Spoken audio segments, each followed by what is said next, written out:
വയനാട് എങ്ങനെയാവും? ജയരാജ് ബത്തേരിയാണ് വയനാട്ടിൽ നിന്ന് വിശദാംശങ്ങൾ നൽകുന്നത്. ജയരാജ്, വയനാട് സാഹചര്യം എങ്ങനെയാണ്? ഹരി, വയനാട് ജില്ലയിൽ കഴിഞ്ഞ ദിവസങ്ങളിൽ ശക്തമായി തുടർന്ന മഴയുടെ കാഠിന്യത്തിന് കുറവുണ്ടായതിനെ തുടർന്ന് ഇന്ന് ദുരിതാശ്വാസ ക്യാമ്പുകളിൽ കഴിഞ്ഞിരുന്ന കുടുംബങ്ങൾ വീടുകളിലേക്ക് മടങ്ങി തുടങ്ങുന്ന ഒരു കാഴ്ചയാണ് നമ്മൾ കാണുന്നത്. എന്തായാലും കാലാവസ്ഥ മെച്ചപ്പെട്ട സാഹചര്യത്തിൽ ജില്ലയിലാകെ 12-ലധികം ദുരിതാശ്വാസ ക്യാമ്പുകൾ ഇതിനോടകം കൂട്ടിയിട്ടുണ്ട് എന്നൊരു ആശ്വാസ വാർത്തയാണ് ഇപ്പോൾ നമുക്ക് പറയാനുള്ളത്. എന്തായാലും ഔദ്യോഗിക കണക്കുകൾ പ്രകാരം നിലവിൽ 14 ദുരിതാശ്വാസ ക്യാമ്പുകൾ മാത്രമാണ് ഇപ്പോൾ ജില്ലയിൽ പ്രവർത്തിക്കുന്നത്.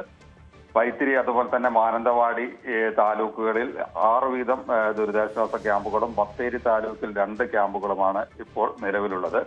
ഈ ക്യാമ്പുകളിലായി ആകെ 174 കുടുംബങ്ങളിലെ 584 ആളുകൾ മാത്രമാണ് ഇപ്പോൾ കഴിയുന്നത്. ഏതാണ്ട് ഒരു 1700ഓളം ആളുകളായിരുന്നു ഈ ദുരിതാശ്വാസ ക്യാമ്പുകളിലൊക്കെ കഴിഞ്ഞത്.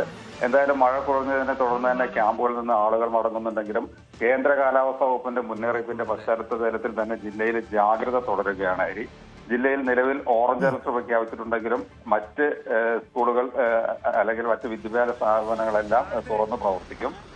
എങ്കിലും ദുരിതാശ്വാസ ക്യാമ്പുകൾ പ്രവർത്തിക്കുന്ന വിദ്യാഭ്യാസ സ്ഥാപനങ്ങൾക്കും അതോടൊപ്പം തന്നെ മേപ്പാടി, അതായത് നമുക്കറിയാം ഏറ്റവും കൂടുതൽ മഴ പെയ്യുന്ന മേപ്പാടി ഗ്രാമപഞ്ചായത്തിലെ 9, 10, 11, 12 വാർഡുകളിലെ എല്ലാ വിദ്യാഭ്യാസ സ്ഥാപനങ്ങൾക്കും ഇന്ന് ജില്ലാ കളക്ടർ അവധി പ്രഖ്യാപിച്ചിട്ടുണ്ട്. അതുപോലെ തന്നെ കാലാവസ്ഥ പരിഗണിച്ച് വിദ്യാർത്ഥികൾ സുരക്ഷിതരായി വിദ്യാലയങ്ങളിലും തിരികെ വീടുകളിലും എത്തുന്നത് രക്ഷിതാക്കളും അധ്യാപകരും പ്രത്യേകം ഉറപ്പാക്കണമെന്നും ജില്ലാ കളക്ടർ നിർദ്ദേശം നൽകിയിട്ടുണ്ട്.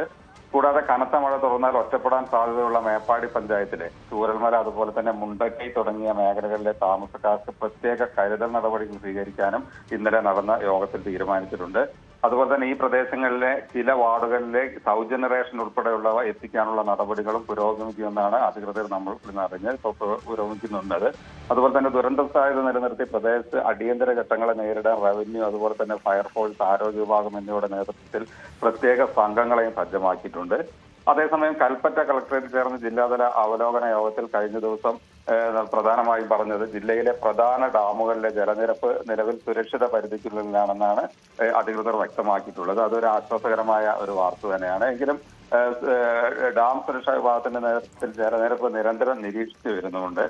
അതുപോലെ തന്നെ എടുത്തു പറയുന്നത് മേപ്പാടിക്ക് സമീപമുള്ള കള്ളാടിയിലെ വയനാട് ടണൽ റോഡ് നിർമ്മാണ സൈറ്റിൽ കർശന ഗതാഗത നിയന്ത്രണങ്ങൾ ഇപ്പോഴും ഏർപ്പെടുത്തുന്നതിന്റെ ഭാഗമായി പോലീസും അതുപോലെ തന്നെ റവന്യൂ, ഫയർഫോഴ്സ് എന്നിവയുടെ സംയുക്ത പരിശോധനകളും ആരംഭിച്ചിട്ടുണ്ട്. അതുപോലെ മലയോര ഗ്രാമങ്ങളിലെ മേഖലകളിലേക്കുള്ള രാത്രികാല യാത്രാ വിലക്കും നിലവിൽ തുടരുന്നുണ്ട്. എന്തായാലും കാലാവസ്ഥ പൂർണ്ണമായി അനുകൂലമാകുന്നതുവരെ പൊതുജനങ്ങൾ അതീവ ജാഗ്രത പാലിക്കണമെന്നും കൂടാതെ അത്യാവശ്യ ഘട്ടങ്ങളിൽ മാത്രമേ മലയോര യാത്രകൾ നടത്താവൂവെന്നും ജില്ലാ ഭരണകൂടം കർശന നിർദ്ദേശവും നൽകിയിട്ടുണ്ട്. എന്തായാലും വയനാട് ജില്ലയെ സംബന്ധിച്ച് ആശ്വാസകരമായ ഒരു അവസ്ഥ തന്നെയാണ് ഇപ്പോൾ ഉള്ളത്. ശരി, വ്യക്തമാണ്. ജയരാജ് ബത്തേരിയാണ് വയനാട്ടിൽ നിന്നുള്ള വിശദാംശങ്ങൾ നൽകിയത്. അവിടെയും ആശ്വാസകരമായ കാര്യമാണ്. അങ്ങനെ നമ്മൾ ഓരോ ജില്ലകൾ നോക്കുമ്പോൾ പോലും ആശ്വാസകരമായ കാര്യങ്ങളാണ് കേൾക്കുന്നത്. നിലവിൽ മഴ മാറി നിൽക്കുന്ന ഒരു സാഹചര്യം, അല്ലെങ്കിൽ കഴിഞ്ഞ 2-3 ദിവസം ഉണ്ടായിരുന്ന ശക്തമായ മഴ നിലവിൽ മാറി നിൽക്കുകയാണ് എന്നുള്ള ഒരു ആശ്വാസകരമായ കാര്യം തന്നെയാണ് വന്നുകൊണ്ടിരിക്കുന്നത്. ആ ഒരു രീതിയിൽ എടുത്തു നോക്കുമ്പോൾ എന്താണ് മറ്റുള്ള ജില്ലകളിലേക്ക്, അതായത് ഇന്ന് പലയിടത്തും ഓറഞ്ച് അലേർട്ട് ഉണ്ട്, മഴ സാന്നിധ്യം ഉണ്ടായിരുന്നെങ്കിൽ പോലും അങ്ങനെ നിലവിലില്ല എന്നുള്ളതാണ് മനസ്സിലാകുന്നത്. കൂടുതൽ വാർത്തകൾക്ക് News 18 Keralam YouTube channel subscribe ചെയ്യുക.